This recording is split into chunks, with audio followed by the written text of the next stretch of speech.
while I'm not one to make recommendations, I think, and the reason being is because I just kind of let people make their own decisions. What I'm going to do is just talk a little bit about these books, and then I'm going to read some of my favorite passages from these books to kind of give you guys an idea of what these books are really about. So the first author that I really want to talk about is Eleanor Taylor Bland. Eleanor Taylor Bland, she passed away a number of years ago, but I really want to point her out first is because, you know, with crime fiction, it's usually a series of novels, but she is probably the one that has the longest running series. Her books span 14 books, so obviously Miss Bland was doing her thing. And I just got to say that I'm still working my way through this series, but it's been a thrill throughout each book. So Dead Time is Eleanor Taylor Bland's first book in her Marti MacAlister series. Marti MacAlister is a Marti MacAlister is a homicide detective working for the police force in Chicago. Technically she migrated from Chicago to a fictional city called Lincoln Perry, but it's there that she works alongside a Polish-American homicide detective. The cool thing about this series is that Marti MacAlister is actually widowed.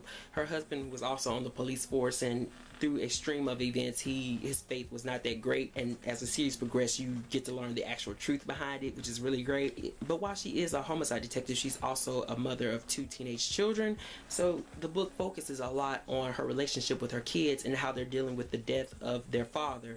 And that is one of the things that I really like about the series, is that it does not like gloss over these topics. It does not gloss over these conversations that she has with her children, because she's a homicide detective and it's very hard for her to divide or to put together her time between her family and between her work. That it does get better as the series progresses, her balancing her family life from her work life.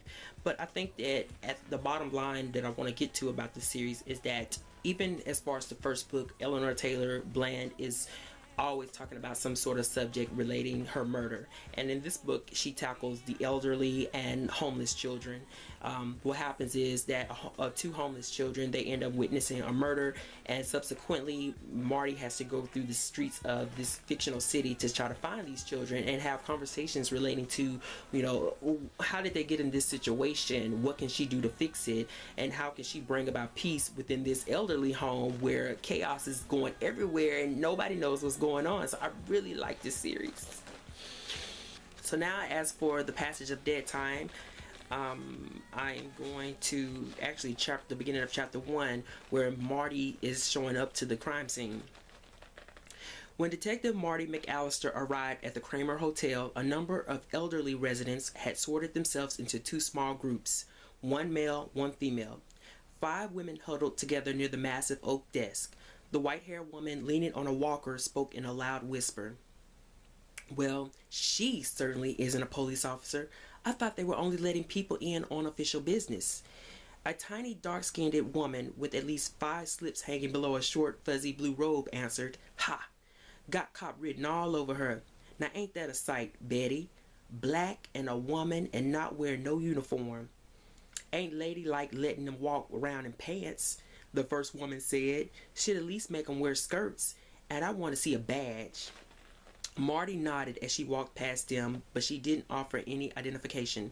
4 men who looked about as old as the women stood at the stairwell.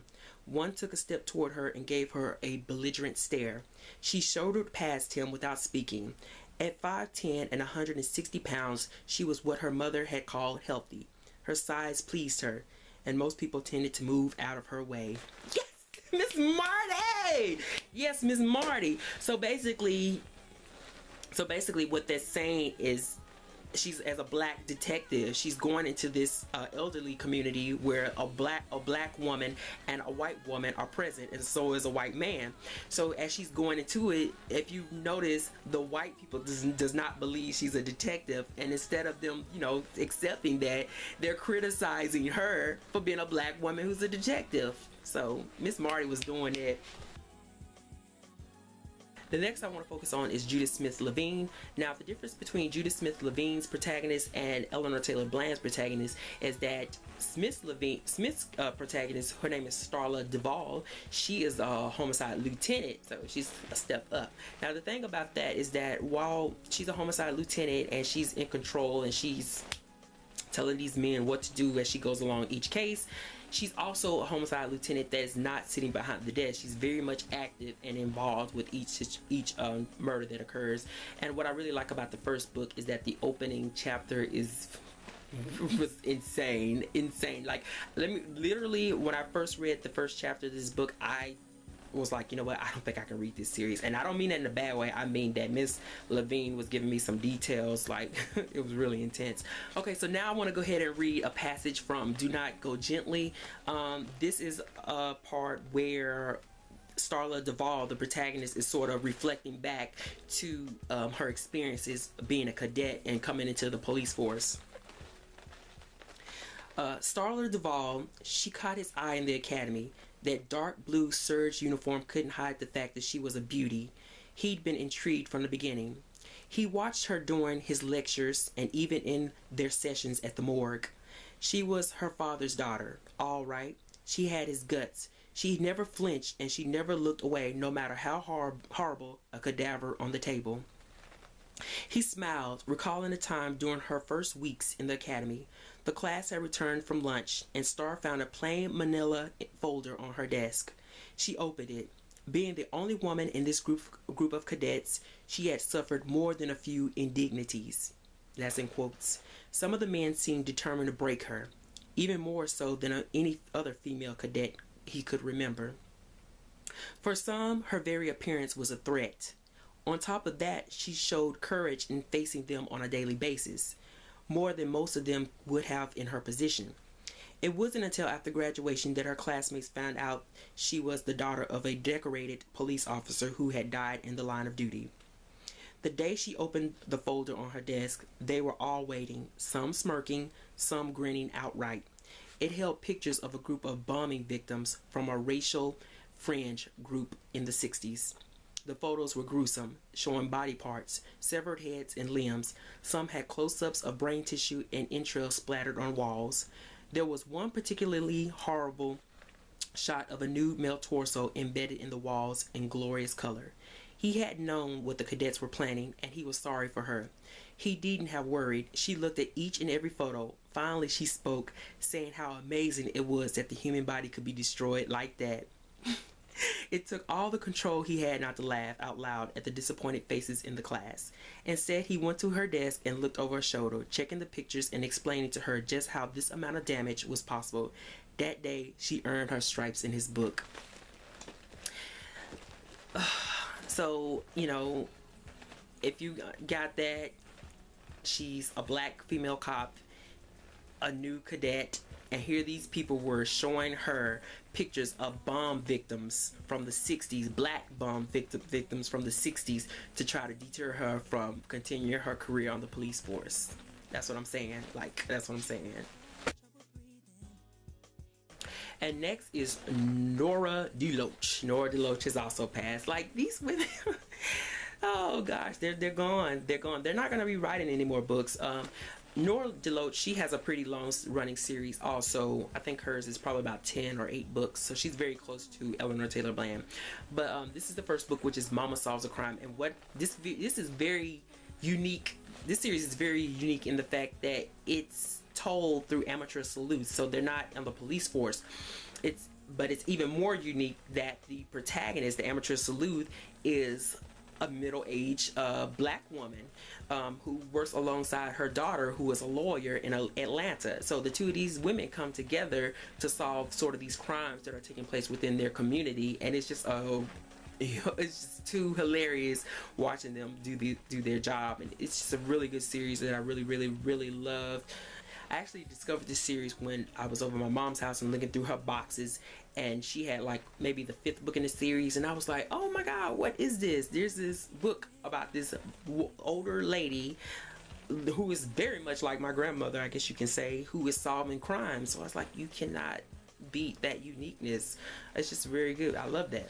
So now I'm going to read a little bit of Mama, and really what I want to read here is sort of what Mama is viewed from her daughter's perspective. And this is actually on the very first page. Okay. My mama's name is Grace. Everybody calls her Candy, like candied sweet potatoes, because of her skin, a golden brown color with yellow undertones that looks as smooth as silk. I think Mama's great beauty is in her eyes. They are oval and clear, and the blacks and whites are pure and separate. Mama weighs about 140 pounds. She exudes a sweetness and warmth that touches something deep inside most people. Since I've known Mama longer than almost anybody else in town, let me assure you that similarity between her and candied sweet potatoes is only skin deep. Trust me, there are times when she isn't as sweet as she looks. Mama can be shrewd and cunning. She has uncanny perception and self-control. Her mind is formidable. Her beauty is enticing, but I've never seen her use either to get in and out of places. That's my grandma. And one of my personal favorites is When Death Comes Stealing by Valerie Wilson Wesley. As I mentioned before, Valerie Wilson Wesley writes the Tamara Hayle mystery series. Tamara Hayle is a private detective, a business owner, and a single mother. And wow, she is the one that is probably the most wittiest of them all. Okay, the thing about Tamara Hayle that I really like is that she is not afraid to not only speak her mind, but to admit quite frequently when she needs to get out of a damn situation. I absolutely love that. I love that. She's a business owner. She's all about her money. She's all about taking care of her son. And she just does not let anything stop her. And I love that. And she totes around a gun occasionally. So I really love that. So next I'm going to read a little bit of When Death Comes Stealing. I think I tabbed this. What happens in this book is that Tamara Hayle, the private detective, her husband, they split. Her husband has children with other women, and the children of these other women are slowly being picked off. But of course, Tamara Hayle is also one of his baby's mamas. So here is her describing one of her sort of not stepsons, but is stepson who was murdered. I tried to remember the last time I'd seen Terrence, but I kept drawing a blank. I could only remember him as a kid. The first time I'd met him, he'd come by our place the day I brought Jamal home. Jamal is her son. He'd been a big-eyed 8-year-old who knew Dolores, his mama, hated my guts, but who brought his new baby brother a Grandmaster Flash in the Furious 5 album and a bottle of apple juice anyway. He'd been awkward and skinny, and I couldn't see any of his daddy in him or tell him if anything about him would look like my son. It's hard to say what would happen to a kid in a lifetime. I don't know when Terrence went bad and started messing with crack, or why life had jerked him around like it had, but he didn't deserve to die at 22 years old. Nobody does. She's on them streets, girl. The interesting thing about Valerie Wilson Wesley is her series run eight books also. But as of now, as of recently, she did an interview where people were wondering where's the 9th book at in her series. And really, it boiled down to the fact that nobody wants to buy it. No publisher wants to buy the 9th book in her Tamara Hayle mystery series. So that's really unfortunate. But that just goes to show what I mean by publishers and this particular niche. Now I know it boils down to money, but at the same time, nobody wants to take a risk also, I guess. Next we have In the Game by Nikki Baker. Now this is also a very unique and interesting series because it focuses on a black lesbian in Chicago solving murder mysteries. That I enjoyed this book so thoroughly because it really takes you through the perspective of someone not only who is a black woman but who is also a lesbian. She's involved with these relationships with these different women, and here it is that they're being picked off one by one. So who else can she call on other than her own self to solve these cases? Now here's a little bit from In the Game by Nikki Baker. In this part that I'm going to read, it's just a general area in which her protagonist, which I didn't mention her name, Jenny or Virginia Kelly, is ruminating or thinking about her relationship with her father, because she's a lesbian. My father always spoke his textbook English so that people couldn't guess where he'd come from, but his skin color gave him away. He married my mother, who is yellow and middle class, the third generation in her family to attend college, and he wore her like a disguise. They drummed their value systems into me in stereo. For them, it was about appearances, so I had pursued appearances as much as I can. I had no more choice as to how I would think or sound than if I had grown up disadvantaged in a housing project on the west side or in the closet where B.F. Skinner put his kids, though I like to believe I am my own invention.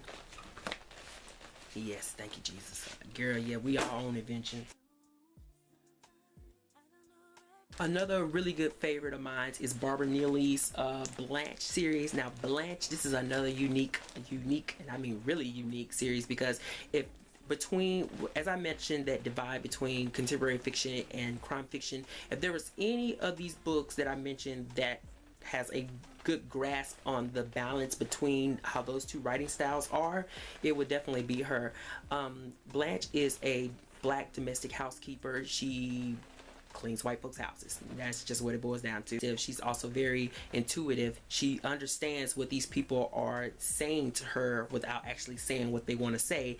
And she's sort of like the character that is the fly on the wall who has an opinion about everything and is not afraid to either slyly express that opinion in your face or to give it as a great, long commentary within the actual narrative. And I really love this series because of that. Okay, so next I'm going to read a little bit of Blanche on the Lam. And this particular passage, like I said, Blanche is a black domestic worker who solves crimes, inadvertently.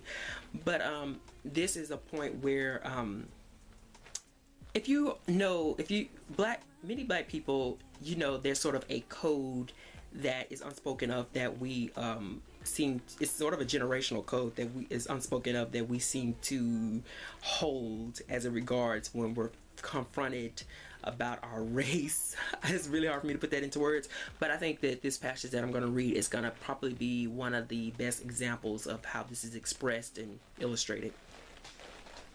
So Blanche is in the kitchen, and behind her is her employer coming in. She heard a noise on the other side of the swinging door and quickly slipped on the bright-eyed but vacant expression behind which she'd hid from the woman so far. Blanche had learned long ago that signs of pleasant stupidity in household help made some employers feel comfortable, as though their wallets, their car, keys, and their ideas about themselves were all safe. Putting on a dumb act was something many black people considered unacceptable, but she sometimes found it a useful place to hide. She also got a lot of secret pleasure from fooling people who assumed they were smarter than she was by virtue of the way she looked and made her living. Oh, I love that. And the last book I want to talk about is the book series by Charlotte Carter. Her protagonist is Nanette Hayes. I actually just finished reading this book not too long ago. Nanette is a New York born jazz player. And this particular book, which I realized was the second book in the series and not so much the first, Nanette goes to Paris to look for her aunt. Her aunt has went missing in Paris, and I mean Miss Charlotte Carter just painted a beautiful picture of Paris. It's a little heavy when it comes to the history of jazz because the theme of it is jazz music, but I just think this was a really good, exciting, kind of low-key mystery. And what I really like about it in particular with Nanette's voice is that she's very opinionated. Also, there's this interesting conversation that takes place between Nanette and her boyfriend that I want to read. So she says, about the only thing that makes me want to fight now is other people telling me who I am and what I ought to be doing and who I ought to be doing it with. I was like, yes, girl. And then he says, his response is, you mean you don't like having your blackness challenged? And here's what Nanette has to say.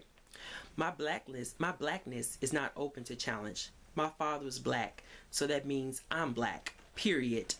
I guess what I mean is my people deserve to be honored by me, and I'm serious about doing that. But I deserve some honor too, right? Who doesn't? And I just really liked that, because I was reading the book and I was like, you know what? That is exactly it. That is exactly it. You can't take away someone's blackness.